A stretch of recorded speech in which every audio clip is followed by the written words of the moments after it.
चुनाव यानी इलेक्शंस। भारत में चुनाव केवल एक सामान्य प्रक्रिया भर नहीं है, बल्कि इसे भारतीय लोकतंत्र का सबसे बड़ा त्यौहार माना जाता है।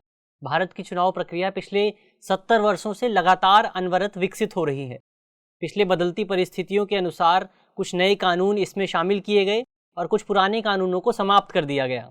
हालांकि इस प्रक्रिया में अभी भी कुछ चुनौतियां, कुछ कमियां मौजूद हैं। इन्हीं में से एक विषय है 2 निर्वाचन क्षेत्रों में चुनाव लड़ने का विषय। आज इस वीडियो में हम इसी विषय को समझने की कोशिश करेंगे और इस विषय से संबंधित तमाम पहलुओं को जानने का प्रयास करेंगे। वीडियो शुरू करते हैं और सबसे पहले वीडियो की रूपरेखा को समझ लेते हैं, यानी उन बिंदुओं की बात कर लेते हैं जिनके माध्यम से हम अपनी चर्चा को आगे बढ़ाएंगे। तो वीडियो में सबसे पहले हम खबर यानी न्यूज़ को देखेंगे, ये जानने की कोशिश करेंगे कि पूरा विषय चर्चा में क्यों है। इसके बाद इस पूरे विवाद की पृष्ठभूमि समझेंगे, यानी भारतीय संविधान में, भारतीय कानून में 2 निर्वाचन क्षेत्रों से चुनाव लड़ने के लिए क्या व्यवस्था की गई है, क्या प्रावधान किए गए हैं। साथ ही 2 निर्वाचन क्षेत्रों से चुनाव लड़ने का जो विषय है, जो पूरी व्यवस्था है, उसमें समस्या क्या मौजूद है, उसके कारण क्या चुनौतियां उत्पन्न होती हैं। साथ ही भारत सरकार और चुनाव आयोग का इसको लेकर क्या मानना है, भारत सरकार का क्या तर्क है, चुनाव आयोग क्या मानता है, इसको लेकर भी बात करेंगे। अंत में आगे की राह पर बात करेंगे और एक प्रश्न पर भी चर्चा करेंगे जिसे आप मेंस के स्तर पर सॉल्व करने की कोशिश कर सकते हैं। ये पूरा विषय सामान्य अध्ययन प्रश्न पत्र 2 से संबंधित है और आप इसे भारतीय राज्य व्यवस्था, संवैधानिक निकाय और जनप्रतिनिधि अधिनियम जैसे खंडों से जोड़कर देख सकते हैं। वीडियो शुरू करते हैं और सबसे पहले आज की खबर देख लेते हैं। आज की हमारी खबर इंडियन एक्सप्रेस से है। खबर है ईसी टू गवर्नमेंट, यानी इलेक्शन कमीशन, चुनाव आयोग ने भारत सरकार को कुछ सिफारिशें दी हैं। इन सिफारिशों में निर्वाचन क्षेत्र को, किसी एक व्यक्ति के निर्वाचन क्षेत्र को एक ही निर्वाचन क्षेत्र तक सीमित करना, इसके अलावा जो ओपिनियन पोल्स होते हैं, जो एग्जिट पोल्स होते हैं, उन पर बैन लगाना। साथ ही चुनाव आयोग को पॉलिटिकल पार्टीज को डी रजिस्टर करने या उनके पंजीकरण को रद्द करने की शक्ति देना, ऐसी सिफारिशें शामिल हैं। चुनाव आयोग का कहना है कि ये जो एग्जिट पोल्स होते हैं, जो ओपिनियन पोल्स होते हैं, ये बायस होते हैं और ये आम लोगों की धारणा को प्रभावित कर सकते हैं। ऐसे में इस व्यवस्था को, इन एग्जिट पोल्स को, ओपिनियन पोल्स को जल्द से जल्द समाप्त किया जाना ज़रूरी है। तो ये तो हुई हमारी न्यूज़। अब बात करते हैं इस विवाद की पृष्ठभूमि क्या है, यानी जो हमारा मौजूदा विषय है 2 निर्वाचन क्षेत्रों से चुनाव लड़ने का जो मुद्दा है, उससे संबंधित कानूनी प्रावधान क्या है, उसका इतिहास क्या है, इसे जान लेते हैं। तो जैसा कि हम जानते हैं कि निष्पक्ष और स्वतंत्र चुनाव किसी भी देश के लोकतंत्र के लिए सबसे महत्वपूर्ण माने जाते हैं। भारतीय संविधान में भी चुनावों की निष्पक्षता और स्वतंत्रता सुनिश्चित करने के लिए संसद को कानून बनाने का अधिकार दिया गया है। इन्हीं अधिकारों का उपयोग करते हुए संसद ने 2 कानून बनाए हैं। ये कानून है जनप्रतिनिधि अधिनियम 1950 और जनप्रतिनिधि अधिनियम 1951। इन दोनों कानूनों का प्राथमिक उद्देश्य भारत में चुनावों की निष्पक्षता और स्वतंत्रता सुनिश्चित करना है। हमारी मौजूदा इस वीडियो के लिहाज से जनप्रतिनिधि अधिनियम 1951 काफ़ी महत्वपूर्ण हो जाता है, क्योंकि यही वो कानून है जिसमें चुनावों और उपचुनावों की प्रक्रिया को नियंत्रित करने से संबंधित प्रावधान शामिल किए गए हैं। यही वो कानून है। इसी कानून की धारा 33(7) के मुताबिक एक उम्मीदवार अधिकतम 2 निर्वाचन क्षेत्रों से चुनाव लड़ सकता है, यानी एक कैंडिडेट मैक्सिमम 2 जगह से चुनाव लड़ सकता है। हालांकि 1996 से पहले ये स्थिति नहीं थी। 1996 से पहले एक उम्मीदवार 2 से ज़्यादा निर्वाचन क्षेत्रों से भी चुनाव लड़ सकता था, लेकिन 1996 में इस अधिनियम में संशोधन किया गया और इस अधिनियम की धारा 33 में खंड 7 को शामिल किया गया और इस खंड 7 में ही ये प्रावधान किया गया कि कोई एक व्यक्ति अधिकतम 2 निर्वाचन क्षेत्रों से ही चुनाव लड़ सकता है। ये तो हुई हमारी इस प्रावधानों की बात। तो अब जैसा कि हमने देखा कि इस कानून को 1951 में लागू किया गया था और इस कानून के लागू होने के बाद से ही ये पूरी जो व्यवस्था है वो राजनीतिक दलों के बीच, पॉलिटिकल पार्टियों के बीच काफ़ी प्रचलित रही है और पॉलिटिकल पार्टीज द्वारा इसका धड़ल्ले से उपयोग किया जाता रहा है। इस पूरी व्यवस्था के उपयोग का प्राथमिक उद्देश्य अपनी जीत को लेकर आश्वस्त होना होता है। कई बार उम्मीदवारों को ये लगता है कि वो किसी एक जगह से चुनाव नहीं जीत पाते हैं या नहीं जीत सकते हैं, या कई बार ये भी लगता है पार्टियों की कि किसी विशेष नेता का जीतना काफ़ी महत्वपूर्ण है, तो इस वजह से वो अपने उम्मीदवारों को एक से ज़्यादा निर्वाचन क्षेत्रों में उतारती हैं। वो उम्मीदवार 2 निर्वाचन क्षेत्रों से चुनाव लड़ते हैं और किसी न किसी एक निर्वाचन क्षेत्र से चुनाव जीत ही जाते हैं। इसके अलावा इस पूरी व्यवस्था का कुछ और भी उद्देश्य है, जिसमें वो विरोधी पार्टियों के वोट को कम करना। कई बार विरोधी पार्टियों के वोट को कम करने के लिए, उनके वोटों को काटने के लिए एक बड़े लीडर को 2 जगह से चुनाव लड़ाया जाता है। इसके अलावा देश भर में अपनी शक्ति प्रदर्शन के लिए भी इस व्यवस्था का उपयोग किया जाता है। राजनीतिक पार्टियां अपना शक्ति प्रदर्शन करने के लिए, लोगों को ये दिखाने के लिए कि वो 2 जगह से चुनाव जीतने में सक्षम है उनके प्रतिनिधि, इसलिए भी इस व्यवस्था का उपयोग करती हैं और इस तरह से वो लोगों के मनोविज्ञान, उनकी साइकोलॉजी को प्रभावित करने की कोशिश करती हैं, जिससे वो उनके वोटों को अपने पास ला सकें। यानी अपने वोट बैंक को बढ़ाने की कोशिश की जाती है इस व्यवस्था के माध्यम से। हालांकि जब से इस व्यवस्था को लागू किया गया है तब से ही जानकार और जो विशेषज्ञ हैं चुनावी प्रक्रिया को लेकर, वो इस पूरी व्यवस्था का विरोध करते रहे हैं। उनका कहना है कि सरकार को जल्द से जल्द इस पूरे अधिनियम में इस पूरी व्यवस्था को समाप्त करना चाहिए, धारा 33 के खंड 7 में संशोधन करना चाहिए और एक प्रत्याशी एक निर्वाचन क्षेत्र की अवधारणा को लागू करना चाहिए। यानी एक प्रत्याशी को, एक कैंडिडेट को केवल एक ही निर्वाचन क्षेत्र से चुनाव लड़ने की अनुमति होनी चाहिए। तो ये तो हुई इस पूरे विवाद की पृष्ठभूमि। एक कैंडिडेट एक निर्वाचन क्षेत्र की अवधारणा को हमने समझा।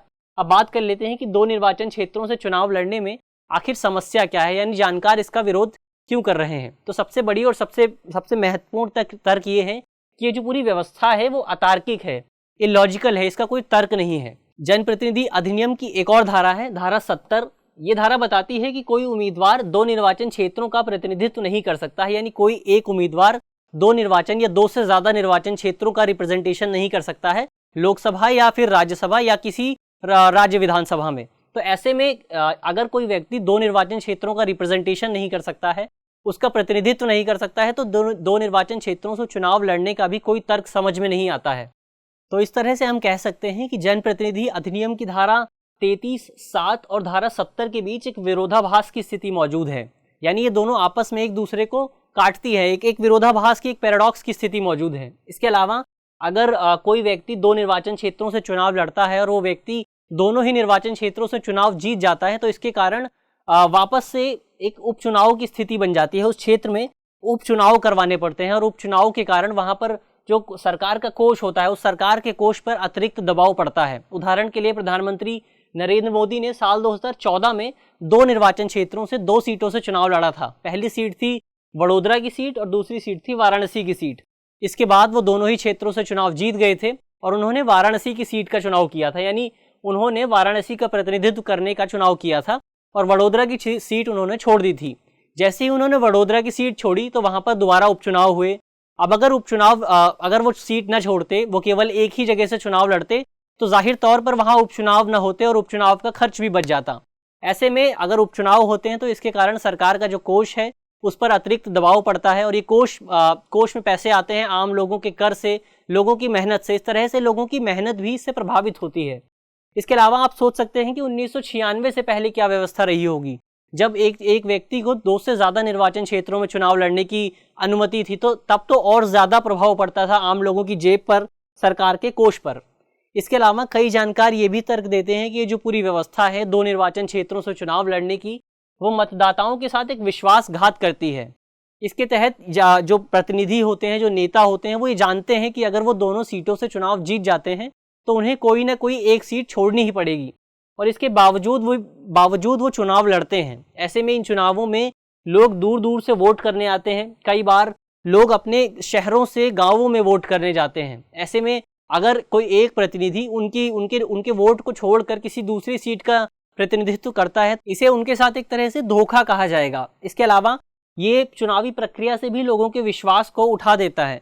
ऐसा अक्सर देखा जाता है कि जो चुनाव होते हैं उसमें जितने मतदान होते हैं उससे कम मतदान उपचुनावों में होते हैं, क्योंकि लोगों की चुनावी प्रक्रिया से विश्वास ही उठ जाता है। लोगों को विश्वास ही नहीं रह जाता कि ये प्रतिनिधि कुछ कर सकेंगे, उनकी भलाई के लिए कुछ कर सकेंगे, क्योंकि जो प्रतिनिधि उन्हें छोड़ सकता है वो उनकी भलाई के लिए आखिर क्या ही करेगा। तो ये तो हुई सरकार के इस पूरी व्यवस्था में क्या समस्याएं मौजूद हैं।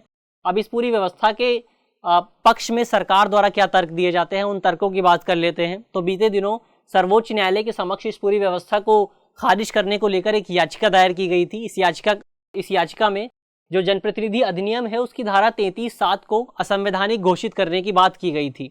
इस पूरी याचिका का जवाब देते हुए केंद्र सरकार ने अपने जवाब में कहा था कि ये व्यवस्था उम्मीदवारों के अधिकारों और राजनीति के विकल्पों, यानी जो राजनेता होते हैं, जो उम्मीदवार होते हैं, उनके विकल्पों के बीच एक संतुलन स्थापित करने की कोशिश करता है। इसके अलावा ये व्यवस्था जो उम्मीदवार होते हैं, जो कैंडिडेट होते हैं, उन्हें और ज्यादा व्यापक विकल्प प्रदान करती है, उनके विकल्पों को और ज्यादा बढ़ा देती है। ऐसे में ये उम्मीदवारों के अधिकारों के लिए जरूरी है, ऐसा केंद्र सरकार का तर्क था। अब जान लेते हैं कि चुनाव आयोग इसको लेकर क्या सोचता है, इलेक्शन कमीशन इसको लेकर क्या मानता है। तो इलेक्शन कमीशन, चुनाव आयोग बीते कई वर्षों से जनप्रतिनिधि अधिनियम की धारा 33(7) में संशोधन करने की सिफारिश करता रहा है। चुनाव आयोग का मानना रहा है कि एक उम्मीदवार को केवल एक ही सीट से चुनाव लड़ने की अनुमति दी जानी चाहिए। चुनाव आयोग ने इस संबंध में साल 2004 में, 2010 में, 2016 में और 2018 में सरकार को और सर्वोच्च न्यायालय को इस संबंध में अपनी अपनी सिफारिशें दी थी। 2004 में चुनाव आयोग ने जो सिफारिश दी थी उसमें यह भी प्रस्ताव किया गया था कि अगर सरकार इस पूरी व्यवस्था में संशोधन करने के लिए तैयार नहीं है तो एक ऐसा तंत्र विकसित किया जा सकता है जिसमें अगर कोई उम्मीदवार दो सीटों से चुनाव लड़ता है और दोनों सीटों से चुनाव जीत जाता है तो उसके बाद जो उपचुनाव होंगे उसमें जो खर्चा आएगा वो खर्च भी उस उम्मीदवार को ही उठाना पड़ेगा। ऐसे में चुनाव आयोग का प्रस्ताव था कि अगर ये विधानसभा सीट है तो इसमें 5 लाख रुपए उस उम्मीदवार से लिए जा सकते हैं और अगर ये लोकसभा सीट है तो इसमें उस उम्मीदवार से 10 लाख रुपए लिए जा सकते हैं। लेकिन सरकार ने अब तक चुनाव आयोग के इस प्रस्ताव को स्वीकार नहीं किया है। चुनाव आयोग के इस प्रस्ताव को लेकर विधि आयोग ने भी अपनी 255वीं रिपोर्ट में सिफारिश दी थी और चुनाव आयोग की इन सिफारिशों का समर्थन किया था। लेकिन सरकार ने विधि आयोग की इन सिफारिशों को भी अभी तक लागू नहीं किया है, यानी सरकार ने इस संबंध में समग्र तौर पर अभी तक कोई भी निर्णय नहीं लिया है। अब अंत में देख लेते हैं हम आगे की राह के तौर पर क्या कह सकते हैं, निष्कर्ष के तौर पर क्या कह सकते हैं। हम कह सकते हैं कि इस पूरी व्यवस्था में जो संशोधन न करने का निर्णय है, संशोधन न करने का सरकार का जो निर्णय है वो पूर्णतः अनुचित है और उम्मीदवार केंद्रित है, जो कैंडिडेट सेंट्रिक है। इसके कारण जो सरकार संशोधन नहीं कर रही है, सरकार संशोधन ना करके उम्मीदवारों के अधिकारों को ज़्यादा महत्व देने की कोशिश कर रही है, जबकि जो मतदाता हैं, जो वोटर्स हैं, उनके अधिकारों को कम किया जा रहा है, उनके अधिकारों को ज़्यादा महत्व नहीं दिया जा रहा है। ऐसे में ये ज़रूरी है कि सरकार एक व्यक्ति एक वोट की अवधारणा के तर्ज पर एक प्रत्याशी एक निर्वाचन क्षेत्र की अवधारणा को सख्ती से लागू करे। यानी जिस तरह से एक व्यक्ति को एक ही वोट डालने का अधिकार होता है, उसी तरह से एक उम्मीदवार को केवल एक निर्वाचन क्षेत्र से चुनाव लड़ने की ही अनुमति होनी चाहिए। तो ये तो हुआ निष्कर्ष की बात। अब अंत में एक प्रश्न की बात कर लेते हैं। प्रश्न मेंस का है और आप 250 शब्दों में इसे लिखने की कोशिश कर सकते हैं। प्रश्न है, भारतीय लोकतंत्र के बेहतर संचालन के लिए एक व्यक्ति एक वोट और एक प्रत्याशी एक निर्वाचन क्षेत्र की अवधारणा का सख्ती से पालन किया जाना आवश्यक है। चर्चा कीजिए। तो सबसे पहले आपको इस न्यूज़ में इस पूरे प्रश्न में एक व्यक्ति एक वोट और एक प्रत्याशी एक निर्वाचन क्षेत्र की अवधारणा के बारे में बताना है और साथ ही ये भी बताना है कि इन अवधारणाओं को पालन करते हुए किस तरह से भारतीय लोकतंत्र को और ज़्यादा मजबूत किया जा सकता है। मुझे आशा है कि इस वीडियो में जिन भी बिंदुओं की बात की गई है वो आपको समझ में आएंगे और अगर आपके प्रश्न पत्र में इससे संबंधित कोई भी सवाल आता है तो आप उसे आसानी से हल कर सकेंगे। धन्यवाद।